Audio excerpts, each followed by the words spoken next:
এবং আপনাদের এই ধৈর্য ধারণের কারণে এবং এখানে আসার পূর্বে একটা ঘটনা ঘটেছে, যেটা আপনাদেরকে সাথে শেয়ার করি। ওটা হবে আপনাদের মর্যাদা দিয়ে। যেমন একটু আগে আমাদের মানে সম্মানিত দায়িত্বশীল উনি তার বক্তব্যে একটা মর্যাদার কথা বলেছেন, যে এই ধরনের মজলিসে বসলে আল্লাহর কাছে ক্ষমা চাইলে আল্লাহ ক্ষমা করে দেন, বলেছেন না? এটা কোরআন হাদিসে আছে না নাই? আছে। আমি আপনাকে দলিল দিয়ে বলবো ইনশাআল্লাহ। এই যে কথাটা, এই কথাটা হয়তো আপনি খুব হালকাভাবে নিয়েছেন, কিন্তু এটা কত বড় দামি কথা এটা আপনাকে মুসলিম এবং বুখারীর একটা হাদিস দিয়ে আমি আপনাকে প্রমাণ করি। কেন এটা দিয়ে শুরু করলাম? কারণ এখানে যখন আসছিলাম ঘরে, আমাদের এক ভাই একটা হাদিস সম্পর্কে জিজ্ঞেস করলেন, যে হাদিসটি ইবনে মাজাতে রয়েছে, তিরমিজিতে রয়েছে এবং ইমাম মিশকাত হাদিসটিকে সংকলন করেছেন। সেটা হচ্ছে বাজারের হাদিস। কোনো ব্যক্তি যদি বাজারে গিয়ে লা ইলাহা ইল্লাল্লাহু ওয়াহদাহু লা শারীকা লাহু লাহুল মুলকু ওয়া লাহুল হামদু ইলা আখিরিল, এই হাদিস যে দোয়াটি রয়েছে, কেউ যদি এটা একবার পাঠ করে, তাহলে হাদিসের শব্দ হলো তার 10 লাখ পাপকে মাফ করে দেওয়া হবে, তার 10 লাখ মর্যাদা উঁচু করা হবে, তারপরে জান্নাতে তার জন্য একটি ঘর নির্মাণ করা হবে, এমনটা আছে। হাদিসের মান হচ্ছে হাসান, তার মানে গ্রহণ করা যেতে পারে, যেহেতু নাসিরউদ্দিন আলবানী রাহিমাহুল্লাহ এটাকে হাসান পর্যায়ে এনেছেন। তার এই হাদিস এর ব্যাখ্যা জানার পেছনে মূল কারণ হলো, তাকে নাকি কোনো এক হুজুর বা কোনো একজন ব্যক্তি বলেছে যে এই হাদিস বুঝিয়ে দেন যে একটা দোয়া পড়লে 10 লাখ নেকি মাফ হবে। তাহলে ধরে নেন আমার 5 লাখ পাপ আছে, তাহলে আমি এই দোয়া পড়লে 10 লাখ নেকি মাফ হবে, মানে পাপ মাফ হবে। তাহলে বাকি 5 লাখ নেকি মানে পাপ তো আমার নাই, তাহলে কিভাবে মাফ হবে? এটা বুঝাই দেন। এগুলো হচ্ছে শয়তানি টার্ম, আর এগুলো হচ্ছে নোংরা যুক্তি। কি যুক্তি? নোংরা যুক্তি। কোরআন হাদিসের সাথে এগুলো ঠাট্টার নামান্তর, এগুলো হচ্ছে ঠাট্টা করা। একজন মুসলিম কোনোদিন কোনো হাদিস প্রমাণিত হয়ে গেলে, হয় যদি হাদিসটা দুর্বল হতো তখন সেটাকে ডিনাই করে ছেড়ে দিতে পারতো যে হাদিস তো দুর্বল, এটার কোনো অস্তিত্ব হয়তো বা ঠিক হবে না। কিন্তু হাদিস যখন হাসান মানে গ্রহণযোগ্যতায় পৌঁছেছে, তাহলে সেই ক্ষেত্রে এখানে এই যুক্তি পেশ করা যে বাজারের এই একটা ছোট্ট দোয়া পড়লে 10 লাখ পাপ মাফ হয়ে যাওয়া, এটা কেমন? তো উনি যুক্তি দাঁড় করিয়েছে যে ওনার 5 লাখ পাপ আছে। বুঝেন, এগুলো যে শয়তানি টার্ম, তার বাস্তব প্রমাণ হলো উনি যুক্তি খাটিয়েছে। কি যুক্তি? যে 5 লাখ পাপ। আচ্ছা, উনি কি গুণে দেখেছে কখনো যে তার 5 লাখ পাপ? তাহলে আল্লাহ সুবহানাহু ওয়া তাআলা যদি আমাদের মাথা থেকে পা পর্যন্ত, জন্ম থেকে এ পর্যন্ত আমরা যা যা কিছু করেছি, এগুলো যদি পেশ করে দেয়, 10 লাখ হবে নাকি ছাড়িয়ে যাবে?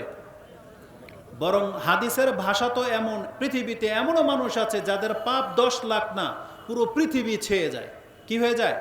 পুরো পৃথিবী ছেয়ে যায়। যেটা ইমাম তিরমিজি রাহিমাহুল্লাহ আব্দুল ইবনে মাসউদ আও আনাস রাদিয়াল্লাহু তাআলা থেকে হাদিস কোট করেছেন, যে হাদিসে কুদসি আল্লাহ সুবহানাহু ওয়া তাআলা ডেকে বলেন, ইয়া ইবনা আদম ইন্নাকা মা দাআউতানি ওয়া রাজাউতানি গাফারতু লাকা আলা মা কানা ফিক ওয়ালা উবালি। ইয়া ইবনা আদম লাউ বালাগাত যুনুবুকা আনানা সামাই সুম্মা ইস্তাগফারতানি গাফারতু লাকা ওয়ালা উবালি। ইয়া ইবনা আদম লাউ আতাইতানি বিকুরাবিল আরদি খাতায়া সুম্মা লাকিতানি লা তুশরিকু বি শাইআন লা আতাইতুকা বিকুরাবিহা মাগফিরা।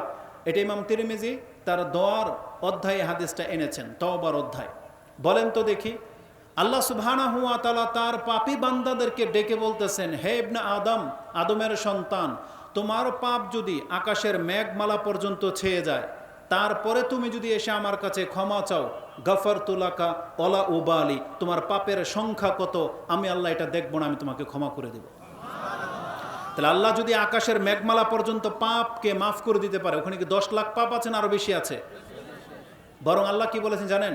লাউ আতাইতানি বিকুরাবিল আরদি খাতায়া, তুমি যদি আমার সাথে এমন অবস্থায় সাক্ষাৎ করো যে তোমার পাপ পৃথিবী ভরে গেছে, পৃথিবীর যে গোল বলটা আছে পুরা পৃথিবী এটা ভরে গেছে, কিন্তু তুমি আমার সাথে শিরিক করো নাই, যদি কোনো মুওয়াহ্হিদ ব্যক্তি থেকে থাকে যার অনেক পাপ আছে, সে যদি আল্লাহর কাছে ক্ষমা চায়, মরতে পারে, তাহলে আল্লাহ কি বলেছেন, লা আতাইতুকা বিকুরাবিহা মাগফিরা, তাহলে তোমাকে ক্ষমা করার জন্য যত ক্ষমা লাগবে, পৃথিবী ভরা ক্ষমা লাগবে, আমি আল্লাহ পৃথিবী ভরা ক্ষমা নিয়ে তোমাকে ক্ষমা করে দেব।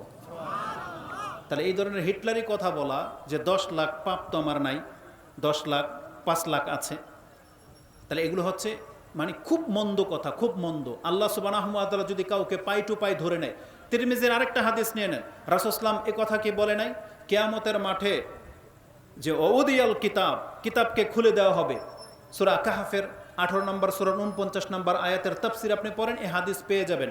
রাসূল সাল্লাল্লাহু আলাইহি ওয়াসাল্লাম বলেছেন, প্রত্যেকটা ব্যক্তিকে যখন নিয়ে আসা হবে, তার আমল নামার দফতর হবে কয়টা, 99 সিজিল্লাত, কুল্লু সিজিল্লিন মাদ্দাল বাসার।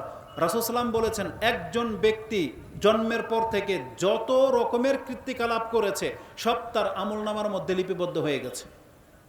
কি এমন বাদ রাখা হয়েছে? কিছুই না। সে বলবে, ইয়া ওয়াইলাতানা মা লিহাযাল কিতাবি লা ইউগাদিরু সাগীরাতান ওয়ালা কাবীরাতান ইল্লা আহসাহা। আল্লাহ বলেছেন, একটা ছোট একটা বড় কিছুকে ছাড়া হবে না। কেউ বলেছে উফ, এই উফ শব্দটা পর্যন্ত তার আমলনামার মধ্যে লেখা হবে।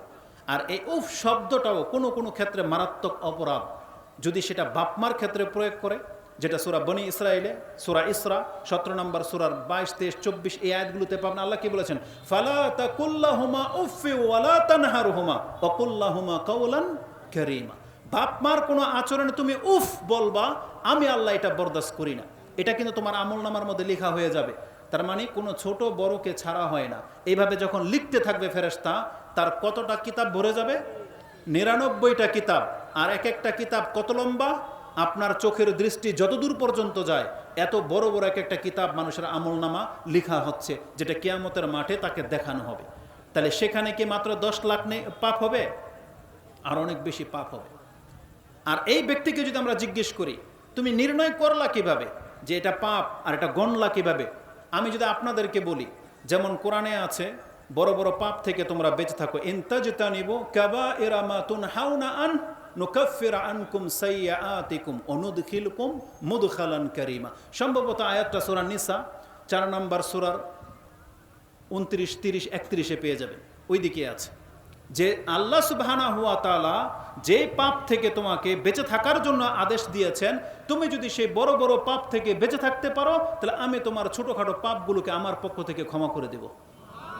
ওয়ানুদখিলকুম মুদখালান কারীমা, আর আমি তোমাকে সম্মানিত করে জান্নাতে প্রবেশ করাবো। তাহলে এই যে আয়াতে আল্লাহ সুবহানাহু ওয়া তাআলা বড় এবং ছোট পাপকে যে আলাদা করেছেন, আমি যদি আপনাদেরকে জিজ্ঞেস করি, যারা নিজের পাপ দেখতে পান না, আমরা যেই পাপগুলো করি, এমন কোনো ব্যক্তি আছেন এখানে দাঁড়িয়ে আমাকে 10টা ছোট পাপ গুণে দেখাইতে পারবেন? আপনার দৃষ্টিতে আমি যখনই এই বক্তব্য করি বা শুনি, আমার মাথার মধ্যে এই কথাটা আসে যে আপনি কে আছেন এমন ব্যক্তি যে 10টা পাপ গুণে দেখাইতে পারবেন এখানে? ছোট পাপ, বড় না, ছোট পাপ। আপনি দেখবেন যে না, আমরা যেগুলো করি, মিথ্যা বলা ছোট না বড়? সুদ খাওয়া, মাপে কম দেওয়া, ওই টিভিতে ফেল করে মহিলার দিকে তাকিয়ে থাকা, ল্যাংটা দেখা মোবাইলে, এগুলো বড়? সিগারেট খাওয়া, এটা মনে হয় ছোট, কিন্তু সবাই খায় সেজন্য। তাহলে মনে হয় জর্দাটা মনে হয় ছোট পাপ, এটাও বড়? তাহলে আপনি বলেন তো দেখি, আমাদের সমাজে যত পাপ চালু আছে সব বড়, আপনি 10টা ছোট পাপের কথা বলেন তো দেখি। 10টা ছোট পাপ, সুবহানাল্লাহ, আপনি আশ্চর্য হয়ে যাবেন। সাহাবায়ে কেরাম, তাদের কাছে ছোটখাটো একটা পাপ বড় মনে হতো, আর আমরা বড় বড় পাপ করে যাচ্ছি, আমাদের কাছে এটা বড় মনে হয় না, মনে হচ্ছে এগুলো সব ছোট পাপ, তাই না? এগুলো হচ্ছে মুহলিকাত, মুহবিকাত, এগুলো হচ্ছে ধ্বংসাত্মক পাপ, যেটা সাহাবায়ে কেরামরা ধ্বংসাত্মক মনে করত। তাহলে এই যে ব্যক্তি যে বলল আমরা সারাদিন যেগুলো করে যাচ্ছি, তার কাছে এটা বিস্ময়কর লেগেছে যে একটা দোয়া পড়লে 10 লাখ পাপ মাফ, সে বিস্ময়কর বোধ করতেছে, কিন্তু এ কি জানে যে এ প্রতিদিন কত পাপ করতেছে? আর আল্লাহ তো বলেছেন একটা দোয়ার কারণে 10 লাখ পাপ মাফ। আপনার একটা কাবিরা গুনাহ, একটা, কত 10 লাখকে ডুবিয়ে দিবে আপনি জানেন? কত 10 লাখকে ডুবিয়ে দিবে? এক একটা বড় পাপ কত ওজনের?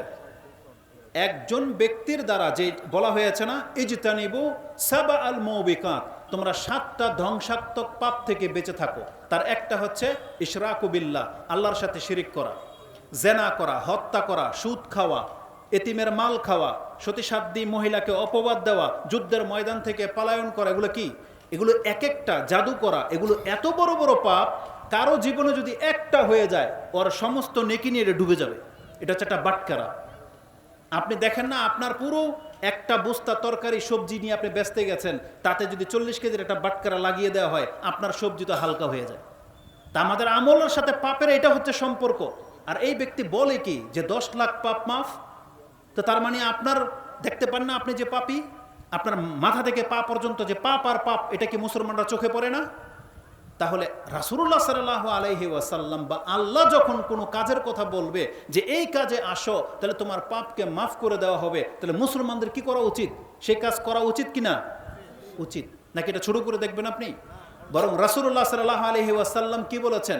মুসলিমের হাদিস, আবু যার, লা তাহকিরান্না মিনাল মারুফি শাইআন ওয়া ইন তালকা আখাকা বিওয়াজহিন তালিকিন। কিতাবুল বিররি ওয়াস সিলা, সম্পর্ক রাখার অধ্যায়ের মধ্যে 46 নম্বর অধ্যায়ে আপনি হাদিস পেয়ে যাবেন যে আবু যার রাদিয়াল্লাহু তাআলা আনহুকে বলেছেন যে আবু যার, ইসলাম এমন একটা ধর্ম, তার কোনো একটা ছোট কাজকে তুমি তুচ্ছ ভাববা না। যদি রাস্তার মধ্যে তোমার ভাইয়ের সাথে শুধু মুখটা হাসিও কর যদি করা হয়, হাসি মুখ নিয়ে কথা বলাটাই কেউ না হয়, তাহলে তোমার সমস্ত পাপ কালা মাফ করে দিতে সক্ষম। এটা ক্ষমতা আছে এই নেকির মধ্যে। আল্লাহ সুবহানাহু ওয়া তাআলা একটা গাছের ঢালকে কেন্দ্র করে একজন ব্যক্তিকে ক্ষমা করে দিয়েছেন, এটাও হাদিস মুসলিমে আছে। রাসূলুল্লাহ সাল্লাল্লাহু আলাইহি ওয়াসাল্লাম মেরাজের রাতে যখন জান্নাত ভিজিট করেছেন, একজন ব্যক্তিকে সেখানে উৎফুল্ল অবস্থায় পেয়েছেন যে সামান্য একটু কারণে আল্লাহ তাকে ক্ষমা করে জান্নাত দিয়ে দিয়েছেন। এত খুশি হয়েছে সে নাচানাচি করতে লাগলো। ইউকাল্লিবু, হাদিসের শব্দ এটা, যে সে লাফালাফি করতেছে, বলছে মা শানুহু, এর কি হয়েছে? তখন রাসূলুল্লাহ সাল্লাল্লাহু আলাইহি সাল্লামকে জানানো হয়েছে, মাররা বিগুসনি শাজারাতিন আলা যাহরিত তারিক, একটা গাছের ডাল রাস্তার উপরে পড়া ছিল। এই ব্যক্তি দেখলো যে মানুষের কষ্ট হয়, সে বলেছে ওয়াল্লাহি লা উনাহিয়ান্না হাযা আনিল মুসলিমিনা লা ইউযিহিম, আল্লাহর কসম করে বলতেছি আমি এক্ষণ এই গাছের ঢালটাকে কেটে দেব, যাতে করে চলাচলে মুসলিমদের কষ্ট না হয়। তার এই নিয়তের কারণে আল্লাহ তাকে ক্ষমা করে জান্নাতি দিয়ে দিয়েছেন।